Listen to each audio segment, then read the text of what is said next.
بعد از حمد و صلات لائق تعظیم و تکریم مکرم محتشم سامعین کرام، میں نے آپ حضرات کے سامنے سورہ بقرہ کی ابتدائی 4 آیات کو تلاوت کرنے کا شرف حاصل کیا ہے۔ اللہ تعالیٰ سے دعا ہے کہ وہ مجھے صحیح اور درست بات بیان کرنے کی اور ہم سب کو اس پر عمل پیرا ہونے کی توفیق نصیب فرمائے۔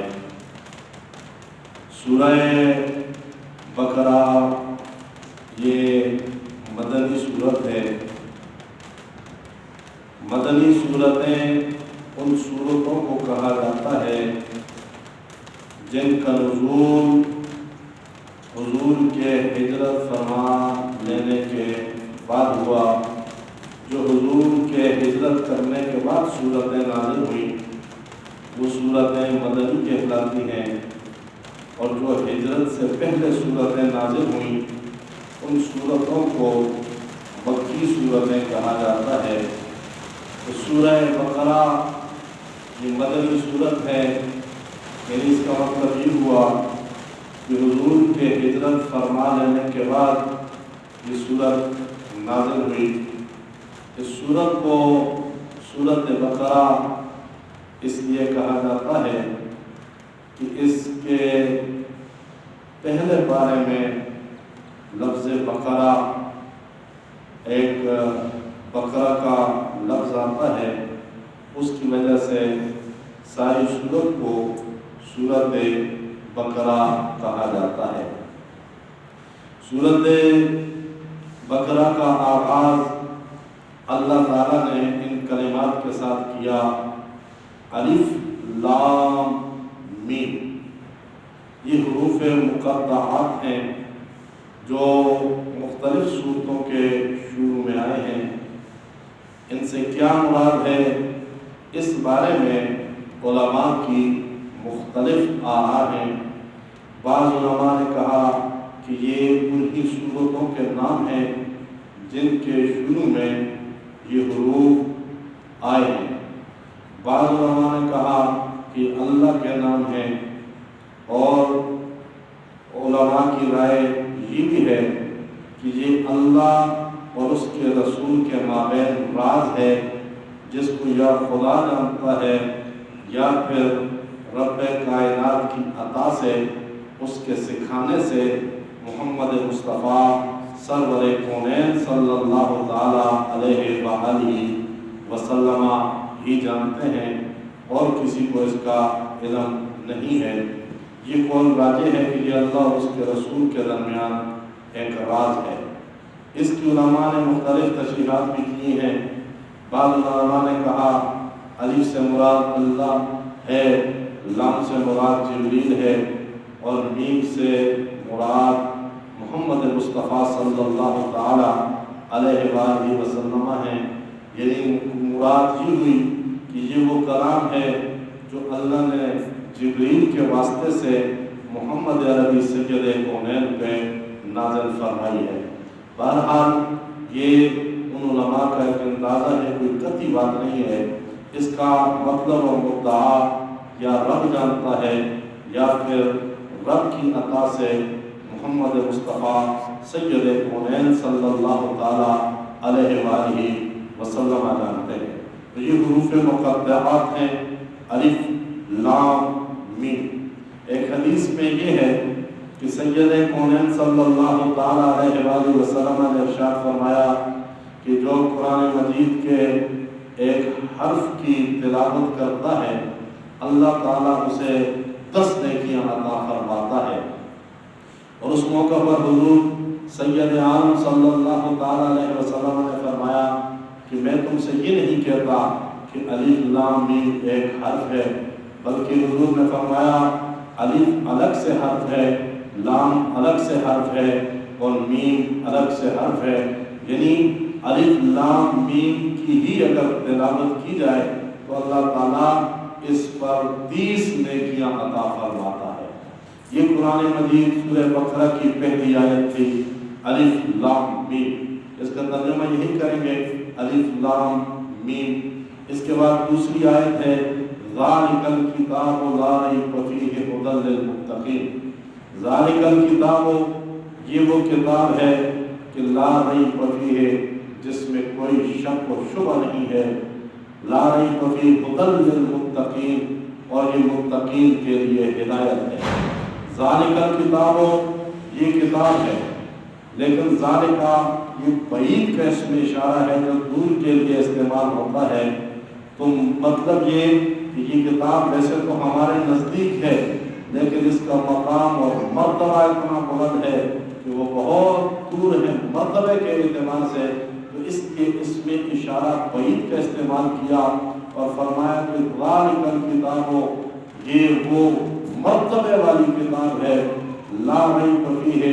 جس میں کوئی شک اور شبہ نہیں ہے۔ لا ذالک الکتاب مراد قرآن مجید ہے کہ یہ قرآن مجید اللہ تعالیٰ کی ایسی کتاب ہے کہ جس میں شک اور شبہ کی گنجائش نہیں ہے۔ اس کی ایک تفسیر یہ بھی ہو سکتی ہے کہ چونکہ حضور سید عالم علیہ الصلوۃ والسلام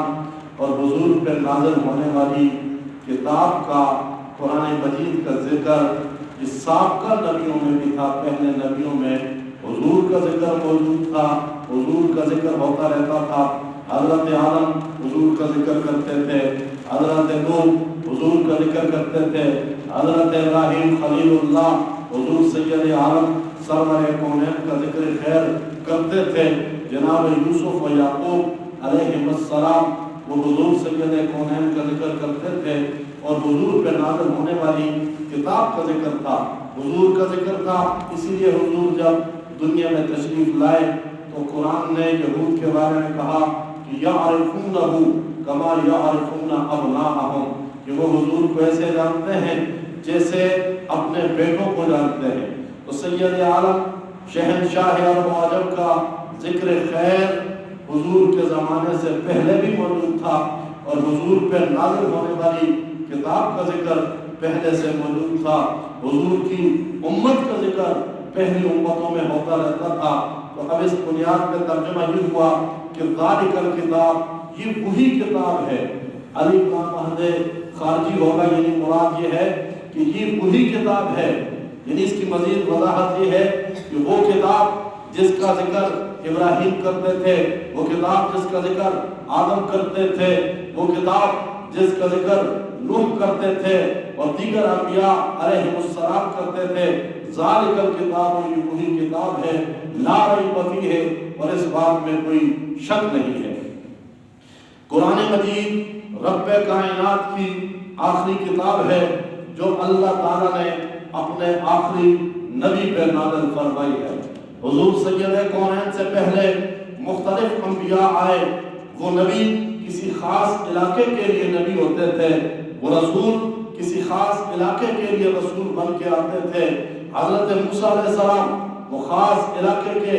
خاص قوم کے نبی اور رسول تھے، جناب حضرت یعقوب وہ خاص قبیلے کے خاص قوم کے نبی اور رسول تھے، جناب یوسف اور دیگر انبیاء علیہ السلام وہ خاص علاقوں کے لیے اور خاص بستیوں کے لیے نبی اور رسول بن کے آتے تھے۔ تو حضور سید عالم صلی اللہ تعالی علیہ وسلم جس وقت دنیا میں تشریف فرما ہوئے تو حضور سید عالم کائنات کے ہر فرد کے لیے، بلکہ کائنات کی ہر شے کے لیے، چرند و پرند کے لیے بھی نبی اور رسول بن کر آئے، اور حضور پہ نبوت کا سلسلہ ختم ہوا۔ حضور سے پہلے جتنے بھی نبی آئے وہ اپنا اپنا وقت گزارتے، دنیا سے تشریف لے جاتے، اور ان کے بعد پھر ایک دوسرا نبی آ جاتا، پھر اس نبی کا زمانہ ختم ہوتا، پھر دوسرا نبی آ جاتا۔ اس طرح مختلف ادوار میں، مختلف اوقات میں تقریباً رب کائنات نے کم ہوئے 1,24,000 انبیاء کرام کو دنیا میں مبعوث فرمایا، جو اپنا اپنا وقت لگا کر دنیا سے جاتے گئے، اور نبی کے بعد دوسرا نبی آتا رہا۔ لیکن جس وقت سید عالم حضور سید کونین صلی اللہ تعالی علیہ وسلم کی باری آئی تو حضور امام الانبیاء علیہ السلام کو اللہ تعالیٰ نے سارے جہانوں کے لیے تو نبی اور رسول بنا کر بھیجا، اور دوسری بات یہ کہ حضور کو صبح قیامت تک کے لیے نبی اور رسول بنا کر بھیجا۔ حضور پہ نبوت کا دروازہ بند کیا، اب صبح قیامت تک کوئی حضور کے بعد نبی نہیں آئے گا۔ اس لیے چونکہ حضور سید کونین اللہ کے آخری نبی اور رسول بن کر آئے ہیں، اللہ تعالیٰ نے جو کتاب اپنے حبیب پہ نازل فرمائی تو وہ کتاب ایسی تھی کہ اس کے بارے میں رب کائنات نے ارشاد فرمایا کہ اِنَّا نَحْنُ نَزَّلْنَا الذِّكْرَ وَإِنَّا لَهُ لَحَافِظُونَ، کہ یہ کتاب ہم نے نازل کی ہے اور ہم خود ہی اس کی حفاظت کریں گے۔ پہلے نبی آئے، ان کا زمانہ چلا جاتا، ان کو جو کتابیں دی جاتی، صحیفے دیے جاتے، ان میں ان کے امت کے شر پسند شریر لوگ وہ رد و بدل کرتے، اپنے اپنی مرضی کی باتیں اس میں داخل کرتے، اور جو ان کی منشا اور مرضی اور مفادات کے خلاف ہوتی اسے حذف بھی کر دیتے، لوگوں کو نہ بتاتے کہ وہ اپنے ہاتھوں سے کتاب لکھتے، اللہ کی طرف منسوب کرتے، اور جو بات ان کی مرضی کی نہ ہوتی اسے چھپاتے تھے۔ لیکن سید کونین چونکہ اللہ کے آخری نبی اور رسول ہیں، اس لیے جو قرآن اللہ تعالیٰ نے اپنے حبیب پہ نازل فرمایا تو ساتھ ہی ارشاد فرمایا کہ اِنَّا نَحْنُ نَزَّلْنَا الذِّكْرَ وَإِنَّا لَهُ لَحَافِظُونَ، کہ یہ قرآن ہم نے نازل کیا ہے اور ہم خود اس کی حفاظت کریں گے۔ اس لیے آپ نے دیکھا، ہم نے دیکھا، دنیا نے دیکھا، شرق و غرب نے دیکھا، اپنوں نے دیکھا اور بیگانوں نے دیکھا، دوستوں دشمنوں نے دیکھا کہ 1400 سال گزر گئے حضور کے دنیا سے پردہ فرما دینے کے بعد، تقریباً کم ہو گئے 1400 سال گزر گئے، لیکن جس طرح سے قرآن سید کونین نے اپنی امت کو تھمایا تھا، آج تک وہ قرآن اسی طرح امت کے پاس محفوظ ہے، جس طرح صحابہ کرام کے زمانے میں محفوظ تھا، آج بھی قرآن اسی طرح محفوظ ہے۔ تو یہ وہ عظیم القدر کتاب ہے جو رب کائنات نے اپنے حبیب کو معجزے کے طور پر عطا کی، اور صبح قیامت تک جس کی بقا کی رب کائنات نے خود ذمہ داری لے لی۔ دنیا میں صبح قیامت تک جب تک دنیا آباد ہے، قرآن مجید صحیح سلامت وہ باقی رہے گا۔ کسی بدخواہ کی بدخواہی، برا چاہنے والوں کی برائی چاہنا، یہ کچھ بھی قرآن کا نہیں بگاڑ سکتا، کیونکہ رب کائنات نے اس قرآن کو نازل کیا ہے، اور اس قرآن کی حفاظت کرنے والا وہ خود رب کائنات ہے۔ تو بیان کیا کہ ذالک الکتاب، یہ وہ کتاب ہے لا ریب فیہ، جس میں کوئی شک نہیں۔ اور اس قرآن میں دیکھیں، اس سے پہلے سورہ فاتحہ ہے، سورہ فاتحہ میں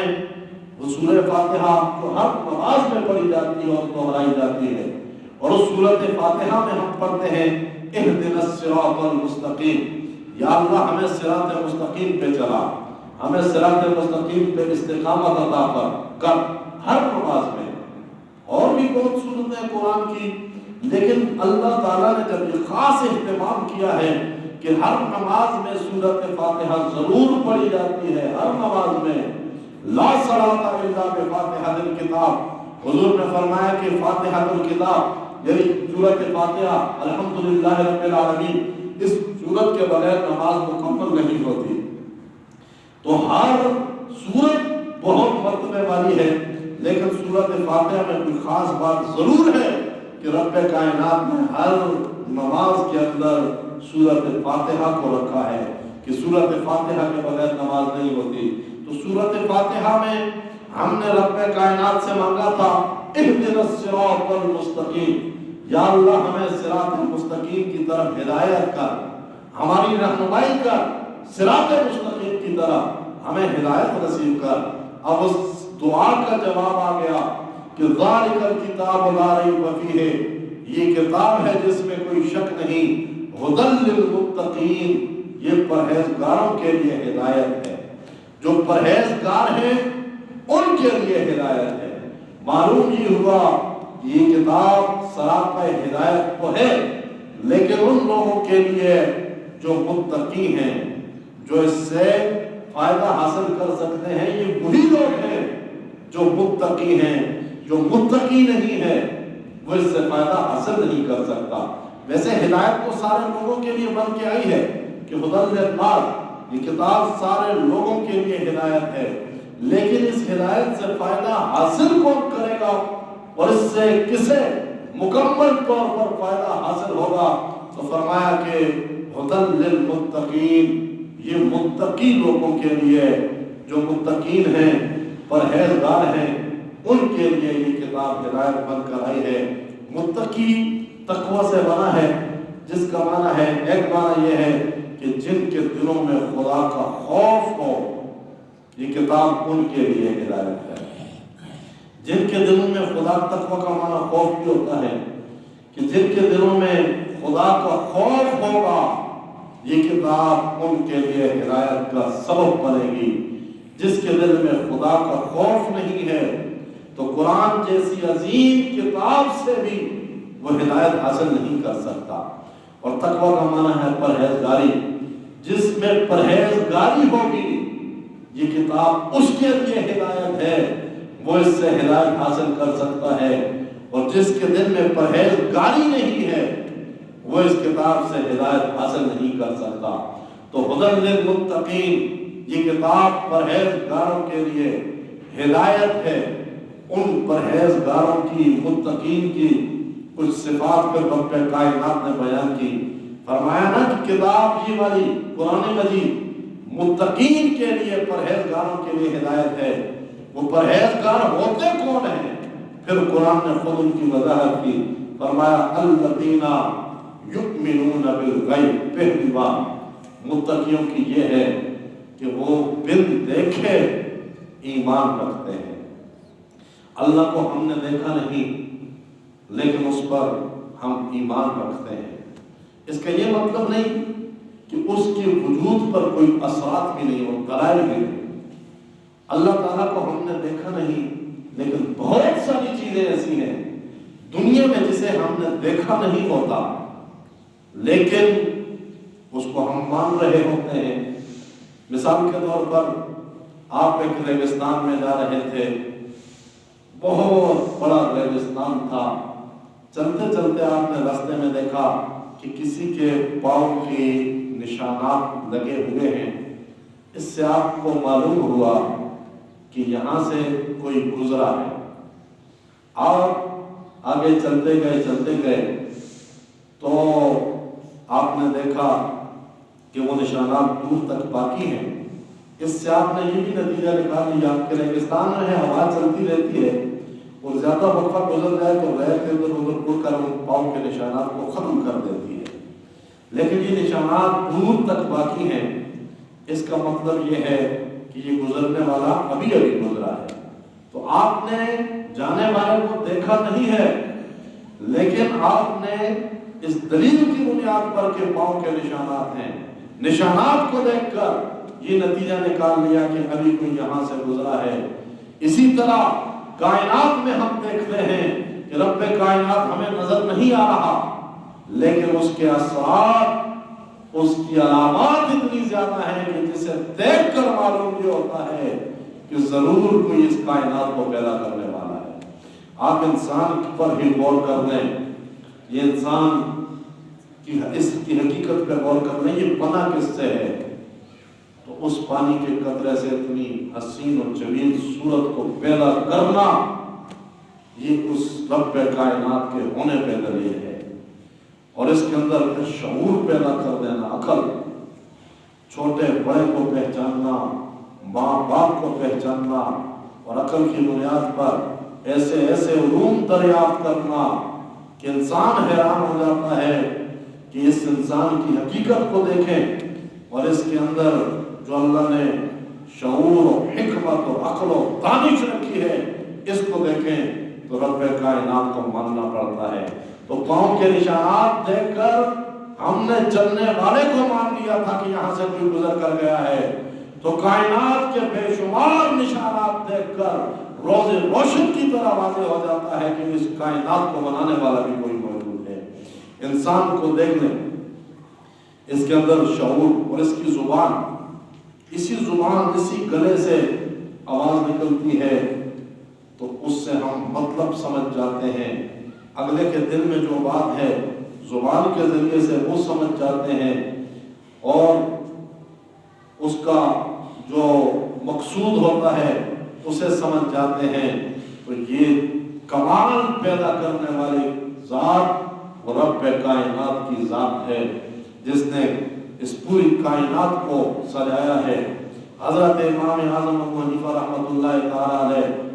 ان کا ایک اس بندے کے ساتھ گفتگو ہوئی، مناظرہ ہوا،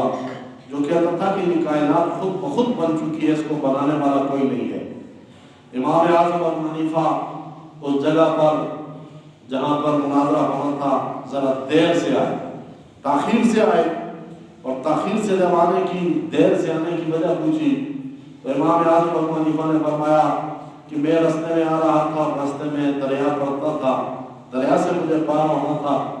تو مجھے دیر اس لیے ہوئی کہ دریا پر کوئی کشتی موجود نہیں تھی،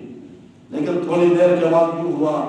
کہ میں نے دیکھا کہ درخت لگے ہوئے تھے وہ خود بخود کٹ گئے اور ان کے تختے وہ آپس میں جڑ گئے اور ایک کشتی بن گئی خود بخود۔ پھر اس کشتی میں سوار ہو کر آیا تو اس کشتی کے بننے میں ذرا ٹائم لگ گیا اور خود بخود وہ جس وقت تیار ہوئی تو میں اس میں بیٹھ کر آ گیا، اس لیے میں دیر سے آیا۔ وہ جو مد مقابل تھا اس نے کہا کہ یہ تو جھوٹا آدمی ہے۔ امام ابو حنیفہ نے فرمایا کہ میں نے کیا جھوٹ بولا ہے؟ تو کہنے لگا کہ تم نے جھوٹ یہ بولا ہے کہ تم کہتے ہو کشتی خود بخود بن گئی، کشتی خود بخود کیسے بن سکتی ہے؟ امام اعظم ابو حنیفہ رحمۃ اللہ تعالیٰ نے فرمایا کہ جب ایک کشتی خود بخود نہیں بن سکتی تو یہ پوری کائنات خود بخود کیسے بن سکتی ہے؟ یقیناً اس کو پیدا کرنے والا کوئی موجود ہے۔ تو یؤمنون بالغیب، جو بن دیکھے ایمان رکھتے ہیں، یہ متقیوں کی پہلی صفت اور پہلی شان ہے کہ انہوں نے خدا کو نہیں دیکھا، انہوں نے جنت کو نہیں دیکھا، دوزخ کو نہیں دیکھا، لیکن اس کے باوجود بھی وہ مان رہے ہیں۔ یہ متقی ہونے کے لیے پہلی صفت ہے جو قرآن مجید فرقان حمید نے بیان کی۔ یا پھر معنی یہ ہے کہ جو غائب میں ہوتے ہیں پھر بھی ایمان رکھتے ہیں۔ حضور کے زمانے میں کچھ لوگ ایسے تھے کہ جو حضور کی مجلس میں آتے، صحابہ کی مجلس میں آتے، پھر تو وہ کہتے کہ ہم مومن ہیں، ہم آپ کو اللہ کا رسول مانتے ہیں، ہم آخرت کو مانتے ہیں، لیکن جب اپنی مجلسوں میں ہوتے، غائب ہوتے، صحابہ کی نظروں سے، حضور کی نظروں سے غائب ہوتے، تو پھر دین کے خلاف وہ مذاقیں کرتے اور دین کے خلاف، حضور کے خلاف طرح طرح کی باتیں کرتے۔ منافق تھے،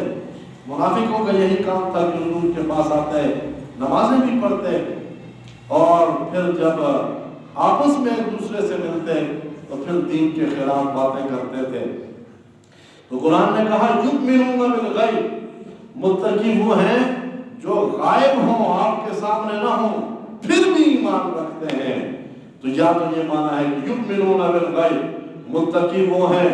جو غیب میں ایمان رکھتے ہیں، جو غائب ہوں، آپ کے پاس موجود نہ ہوں، تب بھی وہ آخرت کو مانتے ہیں، آپ کو اللہ کا رسول مانتے ہیں، رب کائنات کو مانتے ہیں۔ تو متقین کے لیے یہ کتاب ہدایت ہے۔ متقین کی ایک صفت یہ ہے کہ الذین یؤمنون بالغیب، یہ غیب پر ایمان رکھتے ہیں، ویقیمون الصلاۃ، اور نماز قائم کرتے ہیں، ومما رزقناہم ينفقون، اور جو ہم نے ان کو رزق دیا ہے اس میں سے اللہ کی راہ میں خرچ کرتے ہیں۔ یقیمون الصلاۃ، نماز قائم کرتے ہیں، اس سے حقوق اللہ وہ آ گئے کہ اللہ کے حقوق کی رعایت کرتے ہیں۔ وَمِمَّا رَزَقْنَاهُمْ يُنْفِقُونَ، اور جو رزق ہم نے ان کو دیا ہے اس میں سے خرچ کرتے ہیں، یعنی وہ اللہ کے بندوں کے حقوق کی رعایت کرتے ہیں۔ اللہ کے بندوں کے حقوق کی رعایت کرنا، ان کے لیے اپنی کمائی سے خرچ کرنا، یہ بہت بہترین مثال ہے کہ بندوں کی خدمت کا یہ ایک اعلیٰ جذبہ ہے، اعلیٰ جذبے پر دلالت ہے کہ بندہ خود جو کچھ کماتا ہے اسے اللہ کے بندوں پر خرچ کر دے، وہ ماں باپ پہ خرچ کرے، رشتہ داروں پہ خرچ کرے، غریبوں پہ، یتیموں پہ، بیواؤں پہ خرچ کرے۔ تو فرمایا کہ مومن متقی وہ ہیں جو نماز قائم کرتے ہیں، وَمِمَّا رَزَقْنَاهُمْ يُنْفِقُونَ، اور جو ہم نے ان کو رزق دیا ہے اس میں سے وہ اللہ کی راہ میں خرچ کرتے ہیں۔ وَالَّذِينَ يُؤْمِنُونَ بِمَا أُنزِلَ إِلَيْكَ، اور وہ اس پر ایمان رکھتے ہیں یا رسول اللہ جو آپ پہ نازل ہوا، جو قرآن رب کائنات کی طرف سے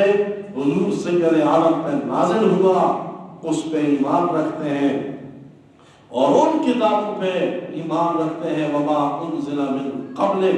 جو آپ سے پہلے نبیوں پر کتابیں نازل ہوئی ہیں۔ ہم حضور پر قرآن نازل ہوا ہے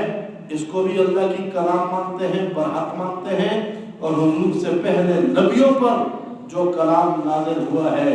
اس پہ لوگوں نے جو رد و بدل کیا وہ تو کیا، لیکن نبیوں پہ جو قرآن نازل ہوا تھا وہ بالکل برحق تھا، اسے برحق مانتے ہیں۔ وَبِالْآخِرَةِ هُمْ يُوقِنُونَ، اور قرآن سے ہدایت حاصل کرنے والے متقی وہ ہیں کہ جو آخرت پر یقین رکھتے ہیں، آخرت پر کہ مرنے کے بعد ایک دن رب کائنات نے مقرر کر رکھا ہے جس دن تمام اولین و آخرین کو اٹھایا جائے گا اور یہ امتحان گاہ ہے، جو کچھ کیا ہے اس کا بہرحال جواب دینا پڑے گا۔ جو متقی ہیں وہ آخرت پر بھی یقین رکھتے ہیں۔ تو اللہ تعالیٰ نے قرآن مجید میں ارشاد فرمایا، میں خلاصہ بیان کرتا ہوں کہ ذالک الکتاب لا ریب فیہ، یہ وہ کتاب ہے جس میں شک نہیں کہ ھدی للمتقین، متقین کے لیے ہدایت ہے۔ متقی کون ہے؟ الذین یؤمنون بالغیب ویقیمون الصلاۃ ومما رزقناہم ینفقون، کہ وہ جو غیب پر ایمان رکھتے ہیں اور نماز قائم کرتے ہیں اور جو رزق ہم نے ان کو دیا اس میں سے خرچ کرتے ہیں۔ والذین یؤمنون بما انزل الیک وما انزل من قبلک، اور جو آپ پر نازل ہوا، آپ سے پہلے نازل ہوا اس پر ایمان رکھتے ہیں۔ وبالآخرۃ ھم یوقنون، اور آخرت پر وہ یقین رکھتے ہیں جس میں یہ صفتیں پائی جائیں گی۔ اللہ نے اس کے بارے میں حکم ارشاد فرما دیا، اولئک علی ھدی من ربہم واولئک ھم المفلحون، یہی لوگ ہیں جو ہدایت پر ہیں